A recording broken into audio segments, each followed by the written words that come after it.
All right, so let's look at a situation where we might use composition of functions in a real life situation.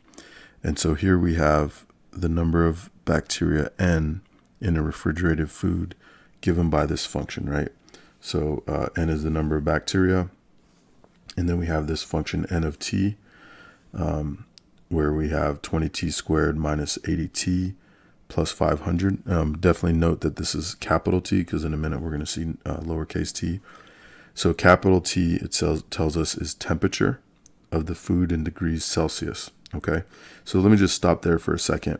So we have this function that is n of t, or in other words, the number of bacteria as a function of temperature, right? And then this right here sometimes can confuse people, but this is basically the domain. So this is they're giving us a limit on what temperature can be. So they're basically saying temperature can be anywhere from 2 to 14 degrees Celsius, right?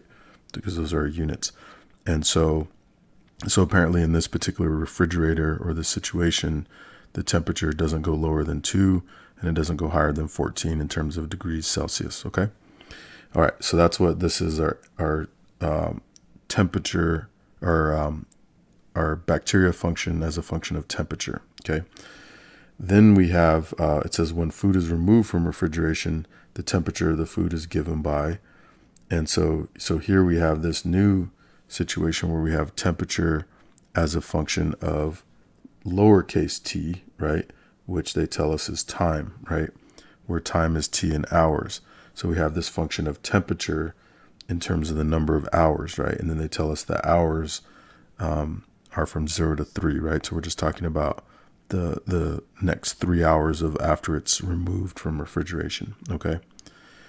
All right, so anyway, so that's the situation.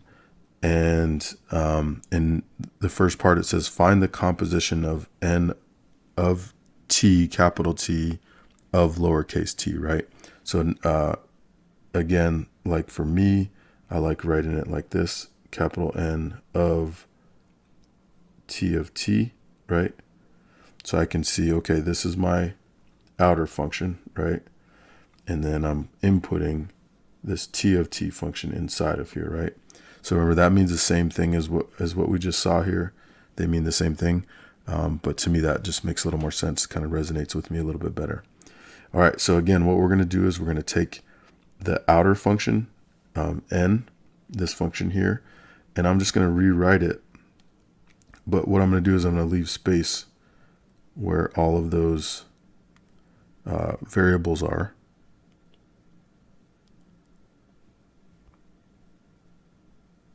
Okay, and then instead of those, in those spaces, instead of putting the variables t, I'm going to put this function t of lowercase t, right? So I'm going to put f4 t plus 2 in both of those spots, right? So again, we've got done or had inputs where our inputs were numerical. Now our inputs are functions, right? So that's the main difference here, is we're actually putting functions into functions instead of just numbers into functions. Okay, so now we're going to operate with these. So the first thing is to square this. Again, if you know the shortcut, which I'll show you in class, but for right now, I'll just do the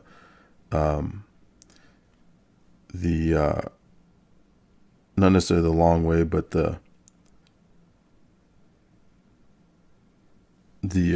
kind of straightforward way of just multiplying every term together, right? Our FOIL method. And so we'll end up with 4t times 4t is 16t squared. And then 4t times 2 is 8t. 2 times 4t is another 8t. And 2 times 2 is 4. So we combine our like terms. So we get 16t squared plus 16t plus 4. All right, so now we're going to, now that we have that squared, now we can multiply that by 20, right? And then I'll bring down this other stuff here. So negative 80 times 4t plus 2 plus 500. All right. So next we're going to multiply. Before we add and subtract, we'll multiply. So I'm going to distribute here 20 times 16t squared, 20 times 16t, and 20 times 4. And then that'll be, all right, so 320t squared plus 320t plus 80. Next, I'm going to multiply again here, negative 80 multiplied by 4t plus 2. And so that'll be negative 320t plus 160. And then we'll add the 500 here. All right, so now we're going to combine like terms. So we have 320t minus 320t. So that's easy because those will just cancel out, which is convenient. And then we'll have the 80, 160, and 500. We'll combine those together. All right, and you may have noticed that I made a mistake actually when I multiplied negative 80 times 2. I should have gotten negative 160, so that should be a negative right there. So let me just fix that. Okay, and I did combine like terms with that negative 160, so 80 minus 160 is negative 80, plus 500 is negative 420, or excuse me, it's positive 420. All right, and so that's our function in terms of n as a function of temperature of a function of time. All right, so there we go. Now the cool thing about this is now we have the function n, which is the number of bacteria, as a function of time, lowercase t, right? Before it was a function of temperature, now it's a function of time. So now instead of having to measure the temperature to find the number of bacteria, now we can just input the time and look at our watches or whatever the case is to find the time, and we can find the number of bacteria, right? So it just gives us another way to find bacteria, maybe even a more efficient or faster way. Instead of having to find time, look at the temperature, and then plug in the temperature, right? We can go directly from time to bacteria. All right, and so here on part B, we see that they want us to find the time when the bacteria count reaches 2,000, okay? So basically we're trying to find, remember, n is the number of bacteria and lowercase t is time. So we're going to use this function here that we just found, and we're going to use it to solve for time, okay? So again, they're giving us n, and so we're going to put the 2,000 in for our n of t, okay? So we're going to put 2,000 in there, and then we're going to set that equal to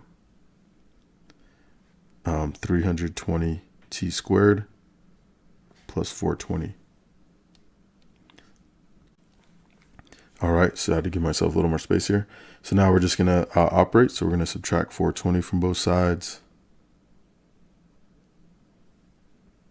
Okay, and then we'll get 1580 equals 320 t squared. So then we'll divide both sides by 320.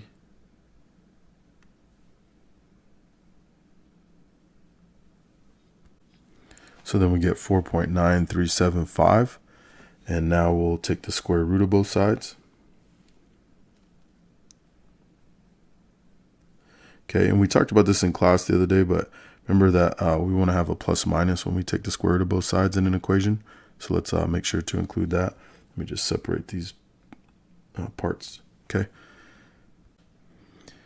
All right, so we see that when we take the square root of 4.9375, we get plus or minus 2.22204, and then it, is an irrational number, so it goes on forever without a pattern. And so, that's our answer, or possible answers, I should say. Now, a couple things. One is, let's talk about the plus or minus. So it's good to always make sure to think about that. But remember, earlier on, they talked about our time domain as being from 0 to 3, right? And so the negative ones aren't going to fit in there. And so that means our answer is just going to be the positive. And then we'll just round to the nearest. Let's see, they don't say, if you ever get a problem that doesn't say just round to the nearest hundredth, that'll be our kind of default. And so we'll round this, and we'll put the approximation symbol since we're rounding, And so time is 2.22. Now, one thing to remember is we're talking about a context situation, right? And when we have context, a lot of times we want to have units, right? And so what are units here? Okay, what are we talking about? Are we talking about the amount of bacteria? No, that would be N, right? We're not solving for N. Are we talking about the temperature? No, that would be capital T, right? Capital T is temperature. We're not talking about capital T. We're talking about lowercase t, which is time. And then they tell us right here that T is time in hours. And so we want to make sure that we include hours as part of our answer so we know how much time we're talking about. And so that's our final answer is find the time when the bacteria count reaches 2,000. It's going to take 2.22 hours for the bacteria count to reach 2,000, okay? Which is probably useful in if we're in the food industry.